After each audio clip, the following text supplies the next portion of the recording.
Hey guys, so today I'm going to be doing a video for you all about your wedding registry. This is obviously one of the more fun parts for your wedding, and I do have a few tips that I've picked up here and there just from being a bride myself and registering, and also just getting feedback from clients and just, talking to other people in everyday life. So I thought I'd go ahead and just make a video about it. This is going to be a really fun one, so I hope that you guys enjoy.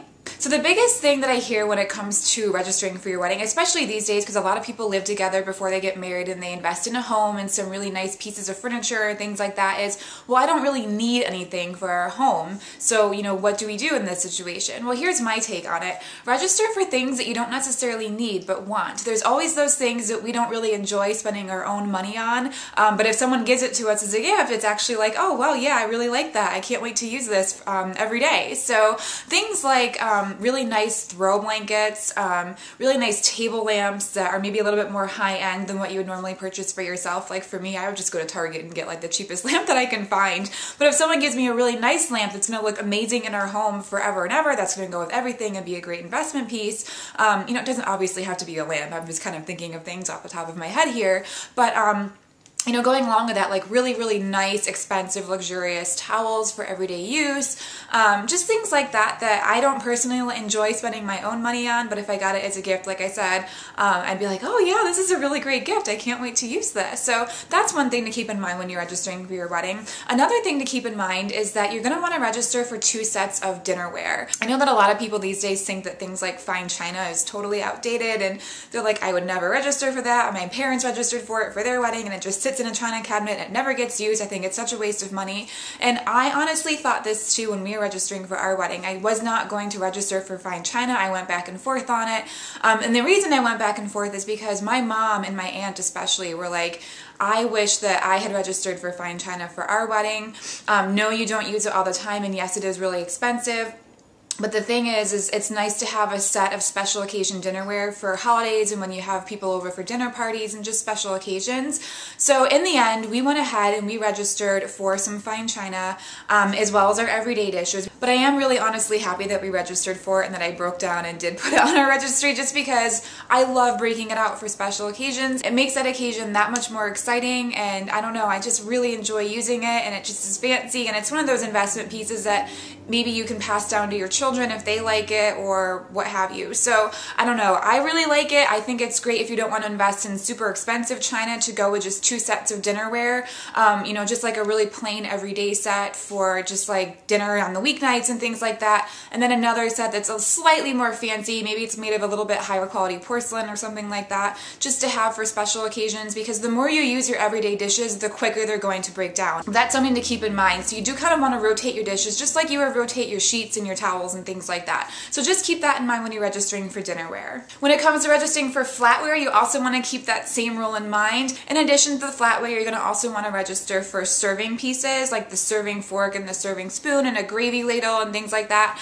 Those are things that we actually ended up purchasing after our wedding because we forgot to put them on our own registry, and that's probably something that most people know. I think it's just one of those things that we got so overwhelmed with putting all these things on our registry that we forgot a couple of key pieces. So when you're registering for flatware, make sure you look for the serving sets that go with it if you want matching sets, or to look for different sets that you like to go with your flatware too. When you're picking the stores to register at, I always recommend registering at least 2 to 3 stores, but maximum 4 or 5. You don't want to overwhelm your guests with options, but you want to make sure that there are enough places to pick from.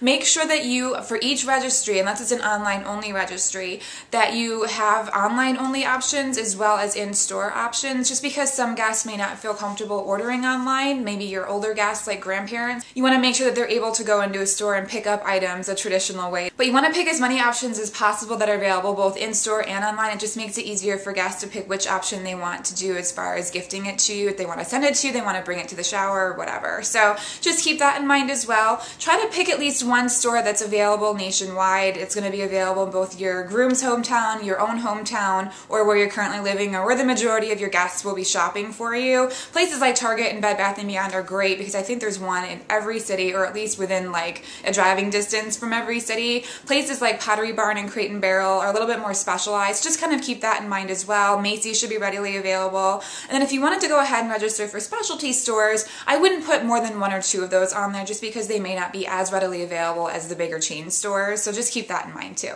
Register for really fun decorative items for your home as well. Again, this kind of falls under the category of I really like these things, but I don't necessarily want to splurge on them myself. Josh and I registered for a few really nice flower vases that they were a little bit more on the high end, so we were kind of like, oh, I don't know if I'd ever buy that for myself down the line, but we use them all the time for when we want to buy fresh flowers, especially in the springtime, and we scatter them all throughout our house, and just decorative pieces like really nice candlesticks to use for dinner and special occasions, really nice table linens that we also use for special occasions.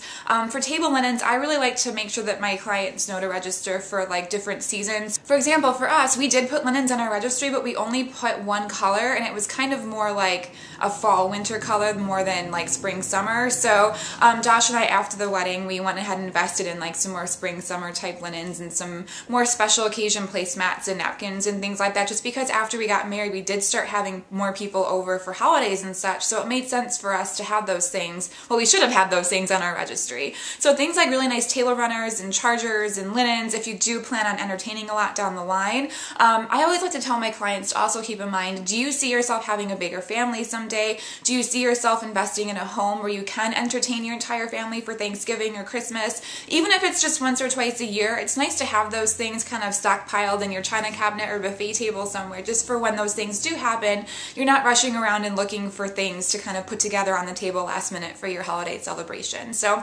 really nice decorative items, like I said, like vases and candlesticks and linens are really nice to throw on your registry. People love buying that stuff for you.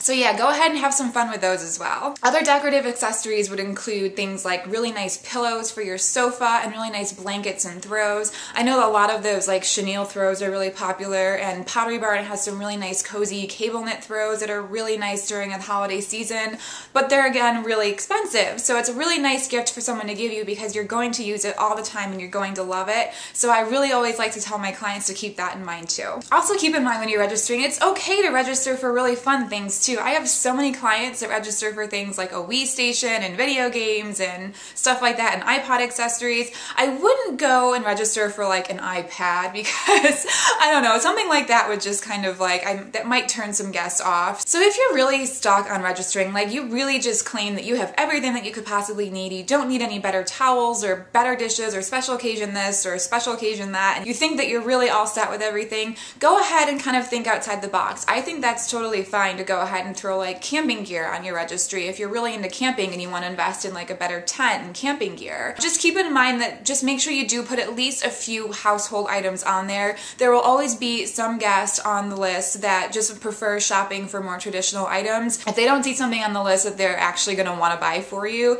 they might go ahead and just go off the list and buy you something that you're going to end up having to return or exchange anyway. So I always recommend that you find just at least like 4 or 5 items that are for your home together, as far as like serving pieces or dishes or home accents or blankets or pillows or towels or what have you. You can always find something in your house that you really want to upgrade, and then go ahead and start adding the really fun things that are more hobby oriented. As far as honeymoon registries, I'm kind of half and half on this. Personally, whatever the couple wants, I'm happy to give them for their wedding. It's really the one time in their whole lives that they can really ask for whatever they want for their wedding. But I do know a lot of guests really don't like shopping for things like a honeymoon registry.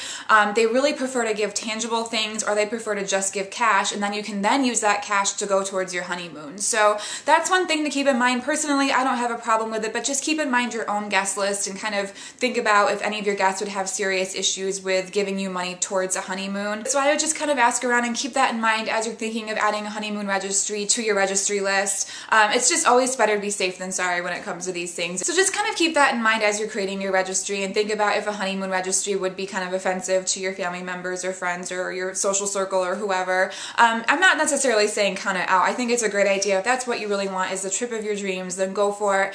I think it's just important to keep in mind, you know, if you're going to be offending anyone in your family by doing that. If you do have a shower, it is great to register for actual tangible things. I do firmly believe that cash showers are a definite no-no.